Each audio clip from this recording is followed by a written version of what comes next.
intérieur la très vie. particulier qui a abouti à une concentration intérieure maximale, anormale. Mais il faut bien dire que puis tout d'un coup, l'événement s'est produit, ou le non-événement pur, on ne sait pas très bien comment le qualifier, parce que en fait, vous voyez, je me suis devenu.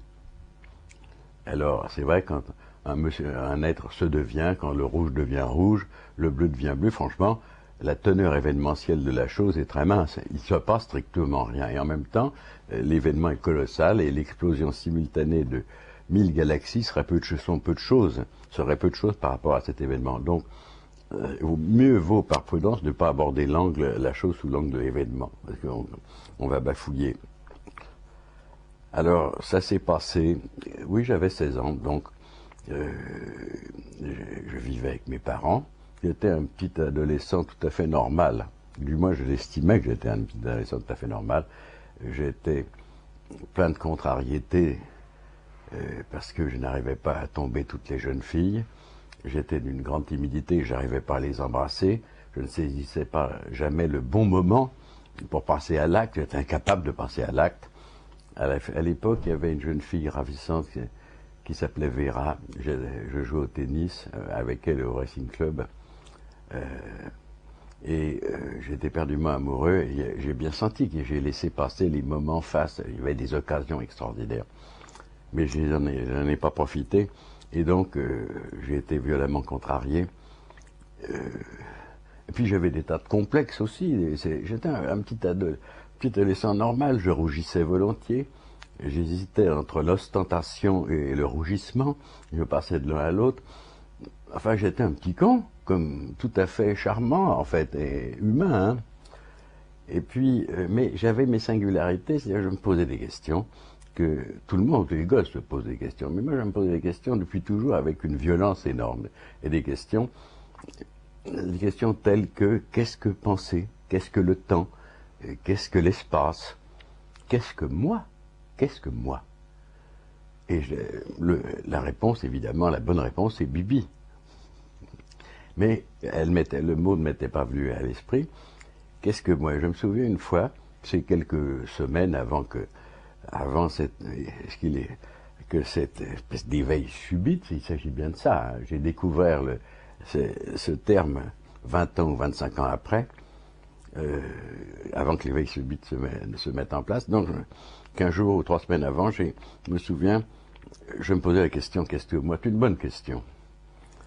Qui suis-je? Ça me paraît une question presque prétentieuse et alambiquée.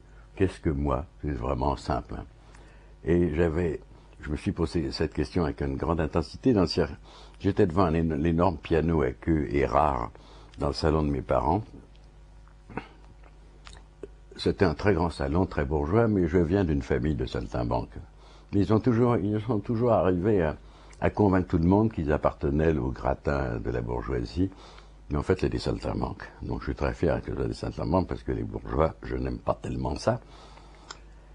Alors j'avais donc finalement, en me posant cette question avec intensité, j'ai fini par poser le front sur le clavier du piano. Qu'est-ce que moi? Ça a duré 1 heure. Et je ne pouvais pas faire, au début, je ne pouvais pas commencer, même faire l'hypothèse que je ne trouverais pas la réponse. Il y a une telle évidence, on va trouver la réponse. Moi, une évidence énorme. Et puis au bout d'1 heure, j'ai relevé la tête avec un goût de folie dans l'esprit, et j'avais échoué. Ça m'a beaucoup intrigué. Ça m'a pas vraiment contrarié, parce que j'ai trop de punch pour que les choses me contrarient. Et puis, un autre jour, quelques semaines après, j'ai lu dans un livre, ce qui prouve que tout de même savoir lire est utile, j'ai lu dans un livre la petite phrase dans les méditations de Descartes, la petite phrase de Descartes, je pense donc je suis, en fait la vraie phrase, et je pense je suis, Dieu est. Paf, c'est pas du tout un syllogisme, c'est une espèce de télescopage intérieur fabuleux. Et dès que j'ai lu cette phrase, j'ai senti qu'il y avait dans cette phrase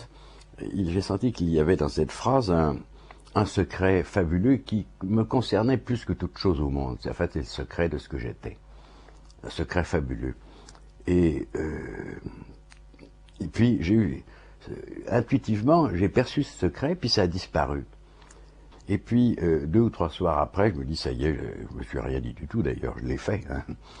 Mais enfin, si je m'étais dit quelque chose, je me serais dit, ça y est, maintenant, je vais empoigner le cogito de Descartes et lui faire dire ce qu'il dit véritablement et comprendre qui je suis. Et donc ça a commencé vers 9 heures du soir dans l'obscurité paisible, constellée de phosphènes, j'adore ça, les phosphènes, de ma chambre, de petit jeune homme ou d'adolescent, et j'employais le cogito de Descartes. Sauf que je n'ai jamais réfléchi de ma vie. Quand j'interroge, nous sommes entourés d'énigmes, penser, être, voir, sentir, mystères énormes, sont des énigmes. Et donc, moi je voulais que les énigmes me parlent en m'adressant directement à elles, pas en passant par le truchement de la réflexion. Donc j'ai fait la même chose avec je pense, donc je suis. Donc c'est important de préciser la manière dont je m'y prenais, parce que en fait, ça ne pouvait que déboucher intellectuellement ou philosophiquement sur un échec absolu. En fait, sans m'en rendre compte, parce que j'ai appris le terme de koan, je l'ai entendu pour la première fois 25 ans après, je me dis, c'est bien ça. C'est-à-dire que ma pensée telle que je m'y prenais, je voulais atteindre le temps directement, penser le temps directement, le comprendre directement, non pas m'adresser au reflet dans le ciel de ma pensée, au reflet du temps dans le ciel de ma pensée, mais le temps lui-même, vivant. Et enfin, la pensée humaine n'est pas faite pour faire ça. Donc forcément, la pensée est un bel oiseau, la pensée humaine. Mais là, en essayant d'attaquer le rocher directement de la réalité, elle la laisse briser les ailes. Bon, c'est un compte-rendu de la chose, en tout cas. L'entreprise. Donc voilà, je suis dans l'obscurité constellée de phosphènes, papillonnante de ma chambre, et je commence à répéter, je pense, donc je suis, je pense, donc je suis. Et bien entendu, pas question de réfléchir, de philosopher. Donc, qu'est-ce que je faisais? Ça correspond à une réalité vivante. Donc, je faisais le voyage en moi-même jusqu'à la réalité vivante jusqu'à la réalité vivante pensée, jusqu'à la réalité vivante je suis, et puis j'essayais d'apporter ces sens vivants dans la petite phrase, et c'est en fond quelque chose de très réaliste, puisque pour qu'une phrase délivre son message, encore faut-il charger les mots de leur vrai sens. Mais j'essayais en fait de penser tout ça avec ma vie directement. Et alors ça a duré un quart d'heure, puis une demi-heure, puis 1 heure, puis 2 heures. Je faisais toujours ce même travail, et vraiment l'impression d'accomplir un travail. Mais le mot travail avait une sonorité, une signification un peu différente de ce qu'il a, pas un labeur, c'est un travail. Comme dans Orphée, vous voyez, il y a le type qui recule dans le temps, et puis après ça, il essaye de revenir, il travaille. Bon, c'était quelque chose comme ça. Et puis au bout de 2 heures, la petite phrase très méchamment ne voulait pas me délivrer son secret, fabuleux. Et donc j'ai continué. Mais ce que je dois signaler, c'est que je le faisais avec passion. Je m'amusais divinement.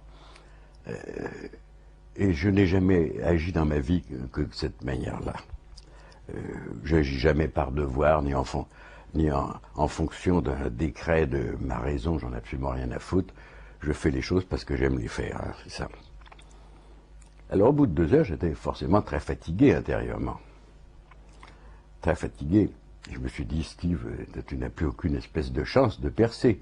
Tu es au bord de l'évanouissement. J'avais l'impression de me traîner sur des genoux sanglants et d'être au bord de l'évanouissement. Donc je me suis dit, tu n'as aucune espèce de chance. Mais je ne suis pas très sensible aux propositions aux injonctions de la raison. Donc j'ai écarté ça. Comme on renvoie à leur chère demeure en essaim de mouche. Et puis,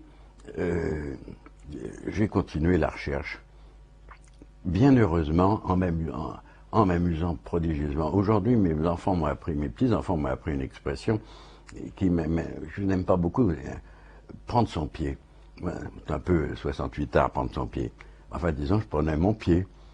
Là, je m'adresse aux tout jeunes gens, je me prenais mon pied. Je m'emmerdais pas. Je ouvre cette parenthèse brève pour dire qu'un chercheur spirituel qui s'emmerde est un chercheur spirituel qui a déjà trahi et tourné le dos à son objectif. Voilà. Donc les notions d'amusement et de passion, le feu intérieur me paraît absolument capital. Donc j'ai continué. Et j'étais au bord de la syncope, mais j'ai continué. Et ça a duré encore des heures. Et puis tout d'un coup, il s'est passé une chose invraisemblable.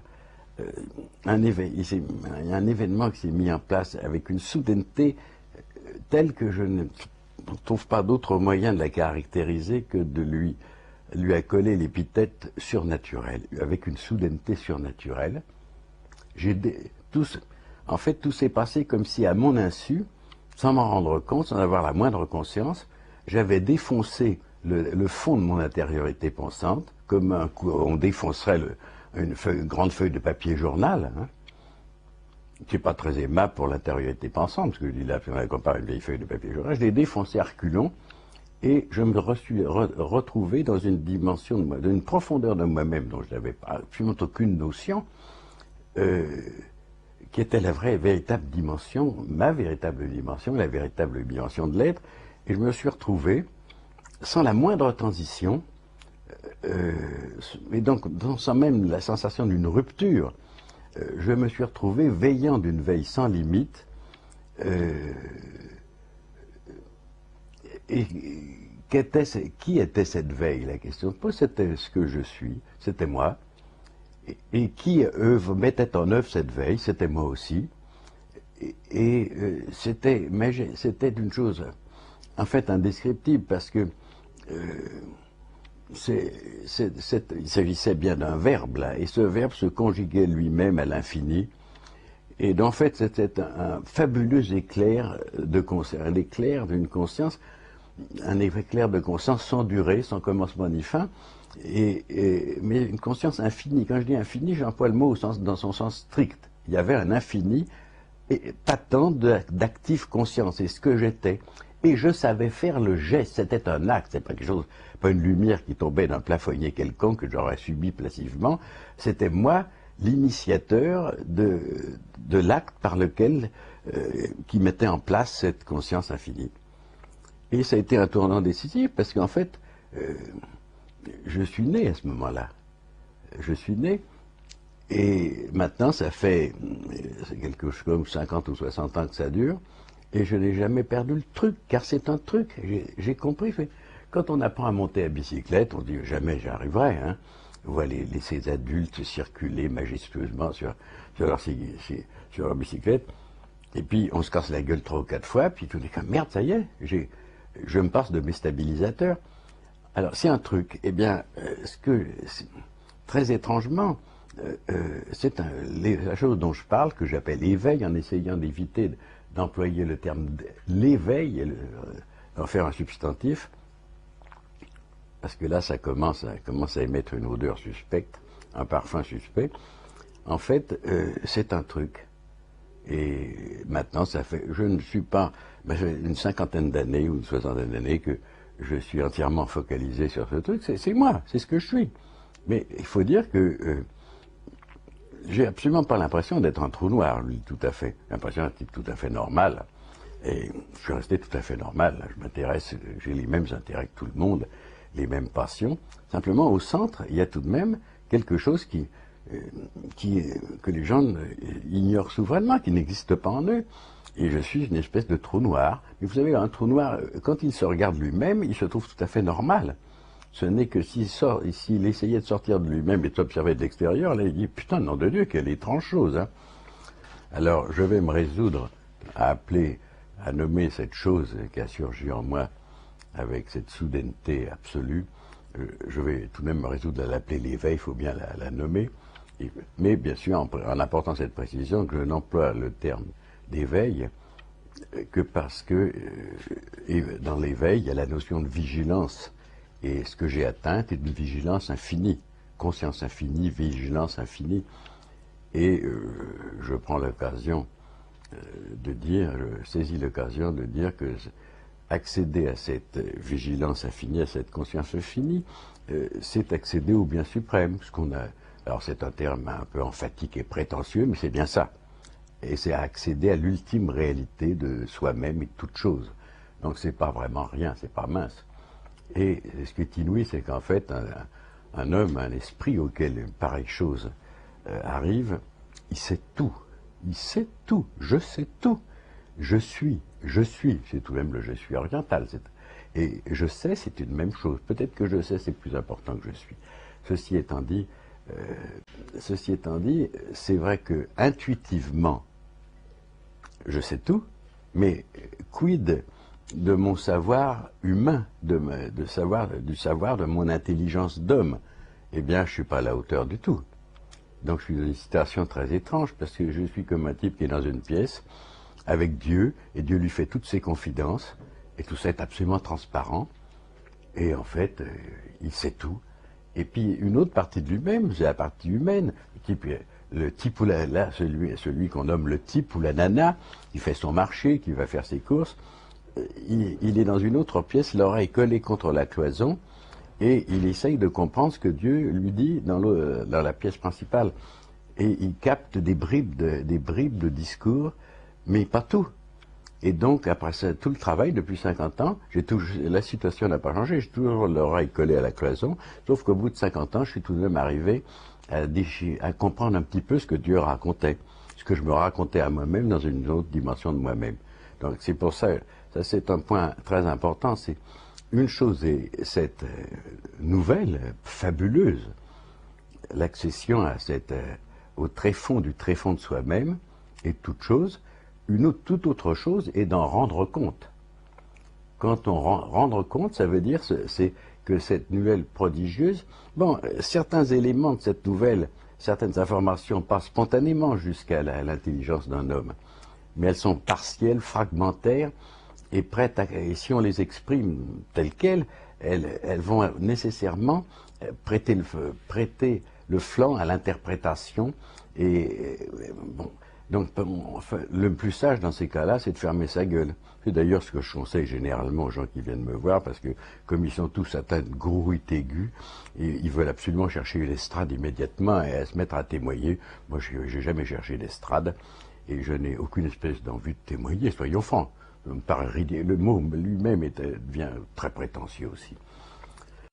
Alors c'est vrai que c'est une manière d'aborder ce compte-rendu, c'est que nous sommes tous nous réveillons tous le matin, et c'est vrai que le réveil matinal, il ne faut pas sous-estimer la chose. Pendant une infime fraction de seconde, c'est d'ordre de la révélation. Le retour à la conscience de soi est une chose très extraordinaire. Et puis, cette pureté s'altère très rapidement, et au bout d'une seconde, en fait, c'est la vision ordinaire des choses se remet en place, l'appréhension ordinaire de soi-même se remet en place, et tout devient gris. Mais donc, il ne faut pas sous-estimer ce qui est au cœur de l'éveil matinal. Mais nous sommes tous dans la certitude que quand on se réveille le matin, en fait, on a fait un pas décisif vers la conscience et la conscience de soi. Et la réalité. On a dissous le rêve nocturne et on est persuadé qu'on accomplit le pas décisif vers la conscience de soi et la réalité. C'est tout à fait faux. Ça ne se passe pas comme ça. En réalité, ce qu'on nomme l'état vigilant est un sommeil, est un autre sommeil, dans lequel s'épanche un autre rêve, et en fait, pratiquement, on a troqué une illusion, l'illusion du rêve, contre une autre illusion, et on a troqué un moi fictif contre un autre moi fictif, qui est celui que chacun connaît, qu'il ne s'agit pas de critiquer stupidement, mais ce moi que chacun connaît est une fiction, et ce n'est pas notre véritable moi. Alors, et puis tout d'un coup, il peut se produire en chacun. Ce que j'aimerais signaler tout de même, c'est que dans la frange de cette illumination, bien obligé de recourir à ce terme, de cette illumination décisive, parce que là, c'est le point de non-retour est atteint. Il est impossible de retomber dans l'état antérieur, c'est impossible. Il y a un point important, je dirais même essentiel, c'est que la première mesure de sauvegarde ce que je me suis résolu à appeler éveil prend pour sa première sauvegarde qu'il prend pour lui-même, c'est de descendre en marche de lui-même, comme autrefois, quand il y avait encore les autobus à plateforme dans Paris, on descendait joyeusement, au risque de se casser la gueule, en marche de l'autobus. Donc la première mesure de sauvegarde que cette conscience infinie, ou cet éveil, prend à l'égard de lui-même, c'est de descendre en marche de lui-même, et d'une certaine façon de se récuser. Et alors, descend-il réellement en marche de lui-même, ou descend-il en marche du reflet qu'il induit dans un esprit? Descend-il en marche de lui-même ou de la pensée de lui-même? Enfin, de toute façon, ça se passe comme ça. Donc il y a ce qui est... Et cette distanciation immédiate, cette récusation immédiate de lui-même est une composante essentielle de l'éveil. Sans ça, l'éveil ne veillera plus, en fait. L'éveil s'embourgeoisera et deviendra fade, mais il n'y aura pas, conceptuellement, il n'y aura pas vraiment de différence, sauf qu'on sera passé de l'état. En fait, l'éveil participera du sommeil métaphysique et d'espèce de coma qui est le propre de cet état que l'on nomme sans doute par dérision l'état vigilant. Donc c'est très important.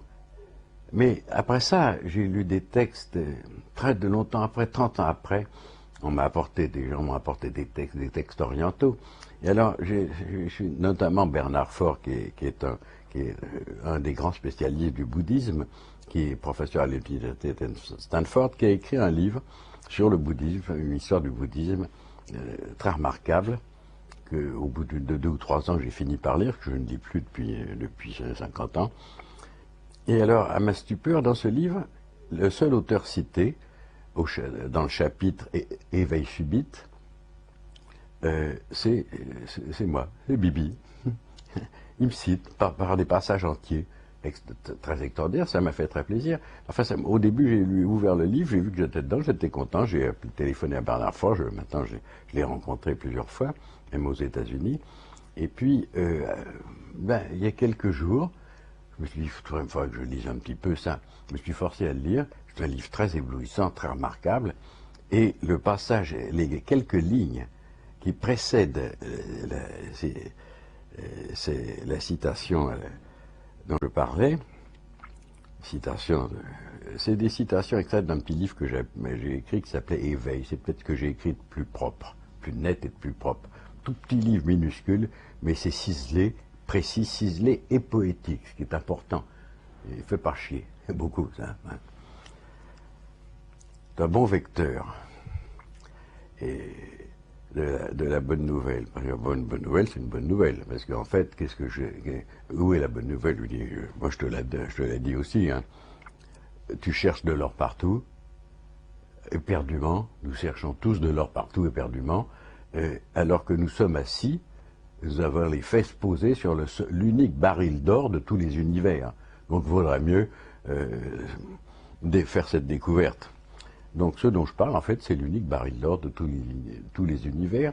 Et comparé à cet or-là, bon, je dirais c'est un or spirituel, mais comparé à cet or spirituel, il n'était pas à descendre de comparer, insupportable même de comparer, en fait, toutes les merveilles les plus aiguës qu'un homme a pu rencontrer dans sa vie, et surtout dans son enfance, apparaîtraient comme paille et poussière. Dans la frange de cette illumination, il y a une évidence qui est apparue, c'est que ce qui venait de jaillir en moi ne donnait en aucune espèce de façon à mes caractéristiques personnelles, individuelles, et il s'agissait de quoi? De l'éclosion d'une potentialité de l'esprit humain, point à la ligne, et que chacun était porteur de cette potentialité. Et donc à n'importe quel moment, à n'importe quel moment, en droit en tout cas, en pratique c'est un peu ça, un peu différent, mais en droit, à n'importe quel moment, n'importe quel homme, si sot soit-il, même si c'est celui qui se vautre dans sa sottise et dans son fumier, dans son insoutenable vulgarité, même celui-là peut à n'importe quel instant être définitivement sauvé et devenir cet éclair de conscience infinie. C'est important de voir qu'il y a l'expérience elle-même. Enfin, le mot expérience ne s'applique pas tout à fait, mais enfin, on va faire de l'à peu près. Il y a l'expérience elle-même, il y a par ça, il y a le compte-rendu. Il est très probable qu'en Orient, des sages tels que Nisargadatta, Maharshi, Krishnamenon ont atteint ce que j'ai atteint. Il y a un autre homme en Occident qui a atteint cela, c'est Roger Godel, que j'ai très bien connu, qui a écrit l'Expérience libératrice. Et lui, il venait de toute autre provenance, un égyptologue, passionné de la Grèce antique, et en fait, il avait focalisé toute sa vie sur la lumière socratique. Et après ça, c'était un homme de science éminent. En fait, c'est le seul type avec qui j'ai jamais parlé. On s'est tâté mutuellement quand on s'est rencontrés. J'étais très jeune, je devais avoir 23 ans. Il était déjà un vieux monsieur, c'est-à-dire qu'il avait 15 ans de moins que moi, aujourd'hui. On s'est testé pendant un quart d'heure ou deux, pendant un quart d'heure, une demi-heure, et puis le test a été positif, et on a compris que l'autre avait compris, et qu'en fait rien ne nous séparait. La chose très importante, c'est de comprendre, de se pénétrer du fait qu'il n'y a pas de religion révélée, il n'y a pas de sagesse révélée, et que, en fait, le témoignage d'un sage va passer comme par à travers un filtre, à travers l'intelligence de son intelligence d'homme, et le témoignage voudra exactement ce que vaut le filtre. Et donc, il y a des sages tout à fait authentiques qui sont illisibles, dont le témoignage va être confus, susceptible d'induire en erreur tous les disciples. Il faut que cette quête qui n'a pas du tout la conscience d'en être une, hein, il faut que cette quête soit incandescente et atteigne la démesure et la déraison. En fait, je n'ai de respect que pour la démesure et la déraison. Mais il faut donc voilà les circonstances favorables à l'éclosion de cette lumière spirituelle.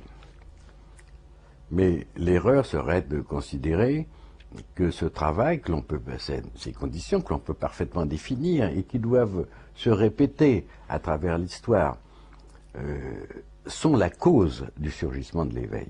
C'est tout à fait faux. C'est une évidence qui s'impose immédiatement dès que l'éveil surgit, c'est qu'il surgit parce qu'il surgit et qu'il n'est en aucune façon la conséquence ou l'effet de ce travail préparatoire. C'est une rupture absolue. Et en fait, il y a un étrange retournement des choses que j'ai vécu et que je continue à vivre. C'est que l'éveil, en fait, devient la cause de ce qui normalement serait censé être sa cause. C'est-à-dire tout ce travail préparatoire est vu comme l'effet de l'éveil, un pur effet. L'éveil est la cause première, c'est la cause absolue, la seule cause. Donc il y a une espèce d'étrange retour des choses, c'est pas très rationnel. Il faut dire que l'éveil n'est pas rationnel non plus et qu'il viole allègrement toutes les lois de la rationalité, et pour être plus précis, toutes les lois de la logique. Qui ne casse pas les lois de la logique n'a aucune espèce de chance de s'éveiller. Et pour ça que mieux vaut... Alors je pense que l'éveil, vraiment c'est les dieux qui vont décider. Mais pour avoir les dieux à ses côtés, ce qui est préférable, il faut être un esprit très audacieux, être capable de déboulonner toutes les idoles. Et moi, je suis né comme ça. Depuis l'âge d'1 an, je déboulonne toutes les idoles. J'ai ce don. C'est un des rares dons que j'ai. Sans ça, je n'ai aucun don. Qui m'a beaucoup affligé, mais j'ai ce don-là. Donc j'ai le don de l'audace, de la révolte, de la sédition, et j'ai le don de déboulonner, ça débouche sur quoi? Sur le déboulonnage systématique de toutes les idoles. Je traîne devant le tribunal toutes les vérités convenues, et je les somme de faire l'aveu de leur médiocrité. Et généralement, elles le font toujours. Donc, alors, cette audace, mais il faut pousser l'audace très très loin. Et la chance, je voyais un vieil adage, je crois que la chance ne sourit qu'aux audacieux, ben là, l'adage se vérifie. Hein. La vérité se vérifie. Donc le punch intérieur et l'audace.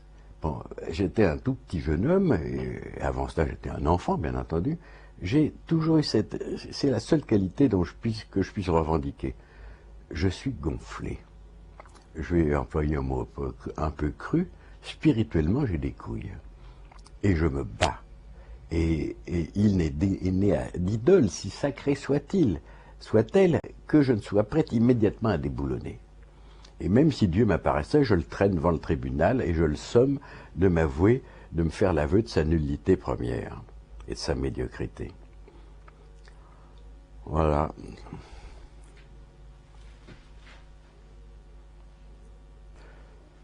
Bien, j'ai commencé...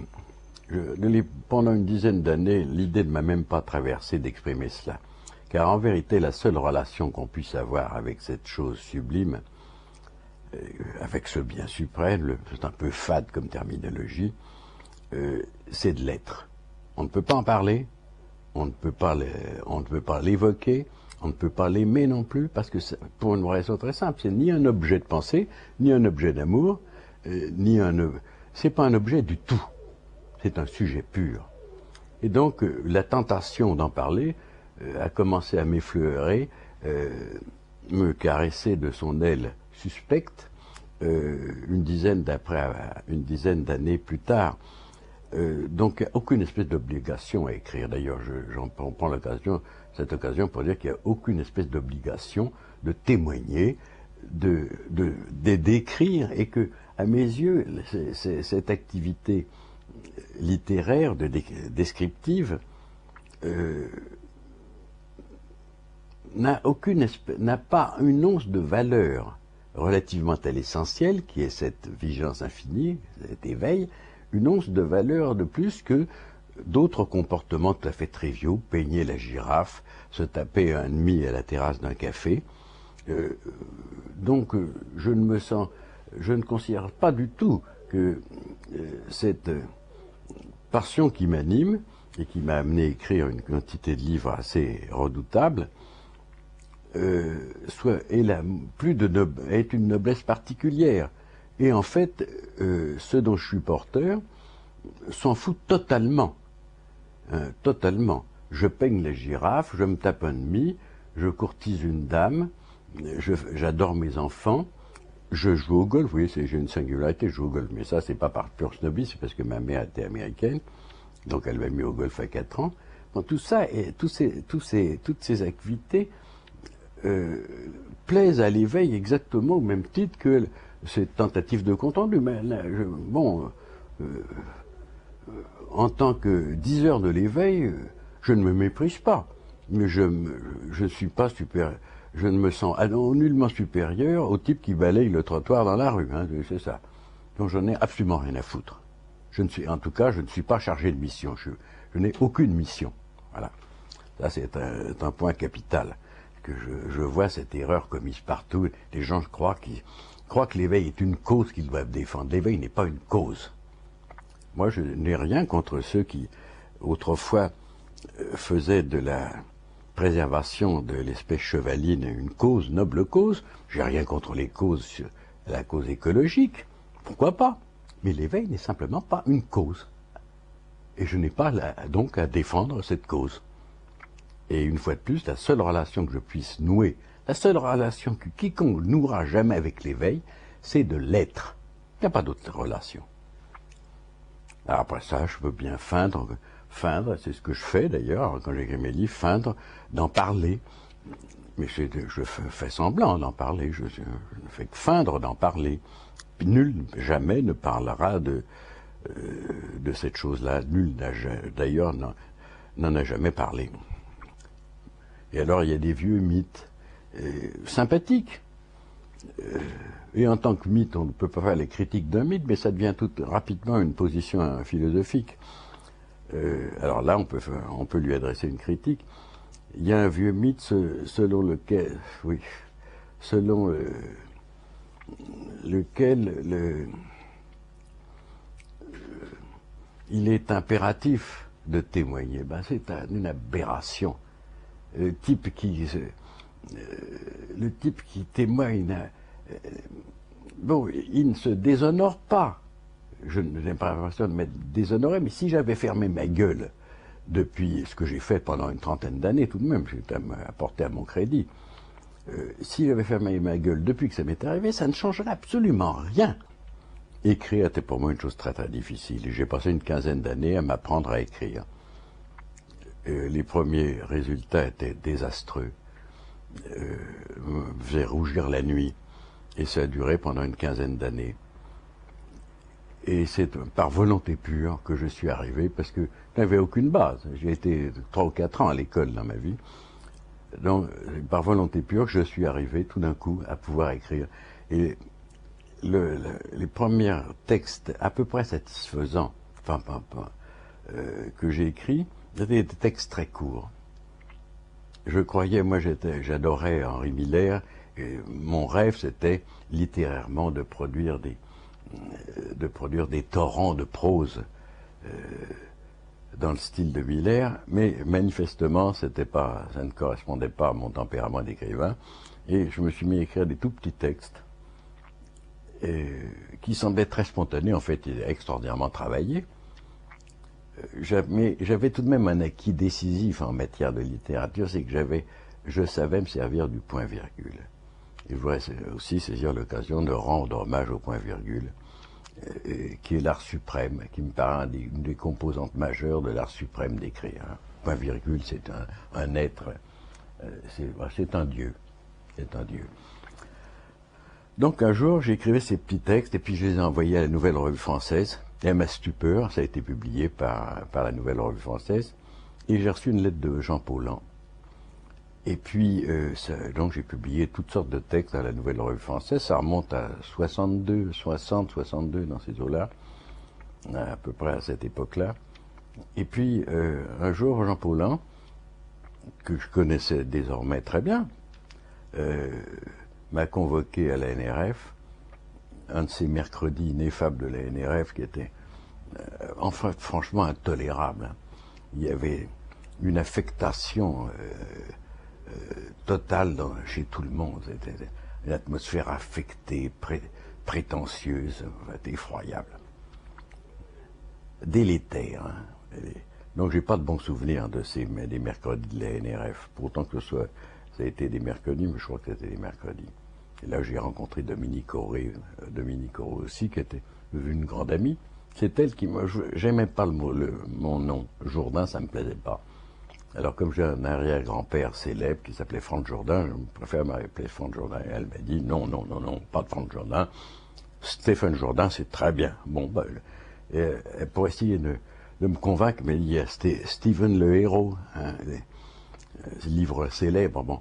Et donc, comme ça, je me suis appelé Stéphane Jourdain. Et puis, au bout d'un an, Paulhan m'a fait une suggestion, il dit, j'aimerais bien publier un livre. Et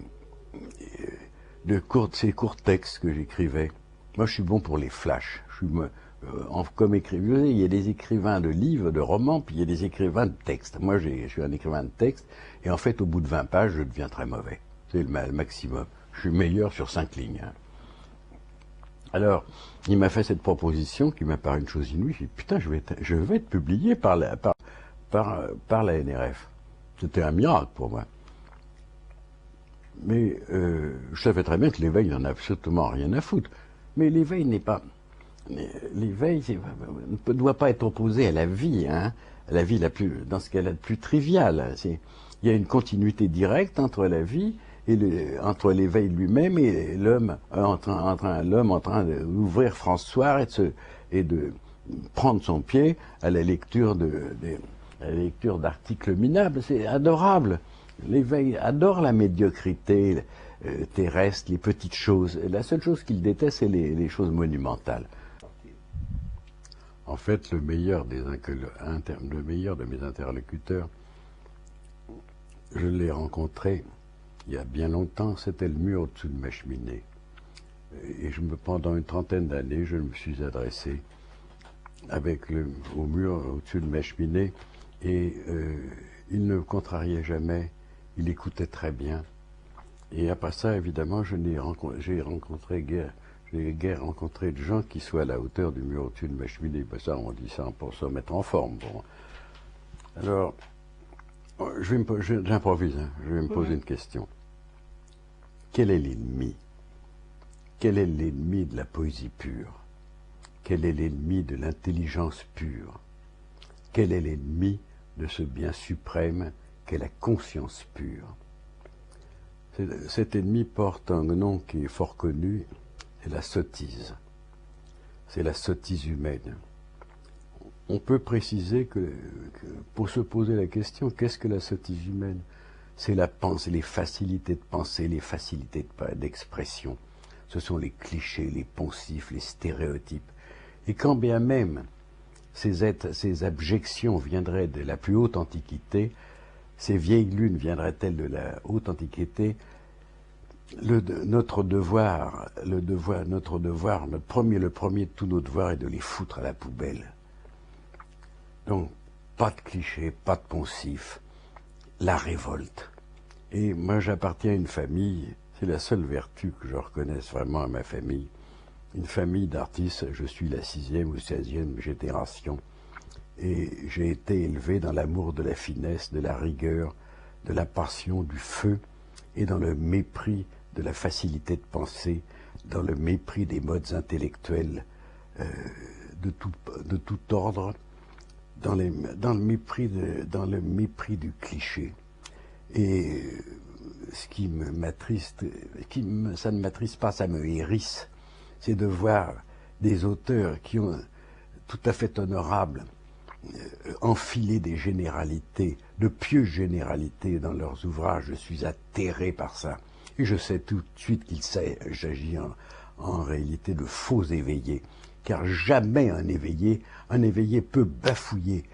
En fait, il ne fera jamais autre chose de la naissance, depuis l'instant de l'éveil jusqu'à sa mort, que bafouiller. Il n'a pas le droit de blablater. Il n'a pas le droit de se rabattre comme le font beaucoup de sages orientaux sur la tradition, sur les clichés ignobles que véhicule la tradition. Toute tradition doit être jetée au panier. Toute régression avec un grand T. Hein.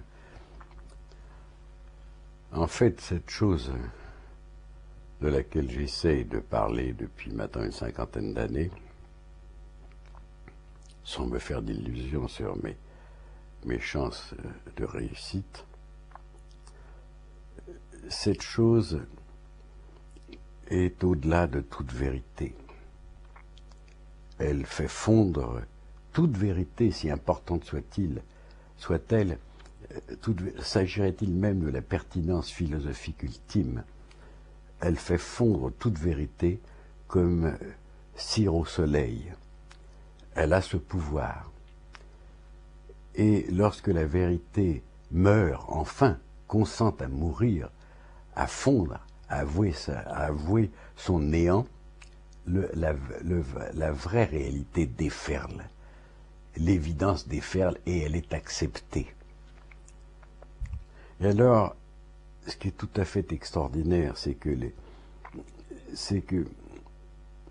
nous savons tous que la vie est une chose difficile et que la plupart d'entre nous, une fois passé le tournant de l'enfance, la plupart d'entre nous deviennent des morts vivants. La médiocrité s'abat sur eux. Et même s'ils se font l'aveu de la chose, il est à craindre que même cet aveu soit médiocre et ne les arrache pas à leur bourbier. Et c'est une situation très paradoxale, parce qu'en réalité, chaque être humain est possesseur d'une âme, est une essence, son essence spirituelle. Et son essence spirituelle, elle est tissée de quelle matière? Elle est tissée d'une valeur auprès de laquelle tous les émerveillements de l'enfance n'apparaissent comme rien. C'est-à-dire que ces gens médiocres, lamentables, qu'ils aient ou non conscience de leur misère intérieure, ces gens-là, ils croient côtoyer un gouffre qui est celui du néant. En fait. Et pourtant, d'une seconde sur l'autre, l'homme le plus médiocre, qui s'estime lui-même le plus médiocre, qui estime avoir atteint le fond de la médiocrité et qui se méprise, cet homme peut, dans une fraction de seconde, se rencontrer lui-même, devenir ce qu'il est, et auprès de ce qu'il est, même les poèmes les plus fabuleux, ou les pages les plus fabuleuses de Rimbaud, de Miller, de Proust, ne sont que peu de choses. En fait, nous cherchons, chercheurs d'heures épuisés, nous continuons tout de même douloureusement à chercher l'or partout, et nous sommes assis sur le seul baril d'or de tous les univers. Et j'ajouterai une dernière chose, c'est que je n'ai jamais pu mépriser un être humain, quel que soit l'état dans lequel il se trouve, car je sais qu'il est porteur d'une âme, et que cette âme condense toutes les valeurs que l'on trouvera, qu'on pourra jamais, et les émerveillements qu'on pourra jamais rencontrer dans sa vie. J'ai pour mon semblable, bien que je n'utilise jamais le mot amour, qui est un mot galvaudé, comme à peu près tous les mots essentiels, comme à peu près tous les mots clés, mais je vais vous faire une confidence, c'est que j'aime mon prochain passionnément.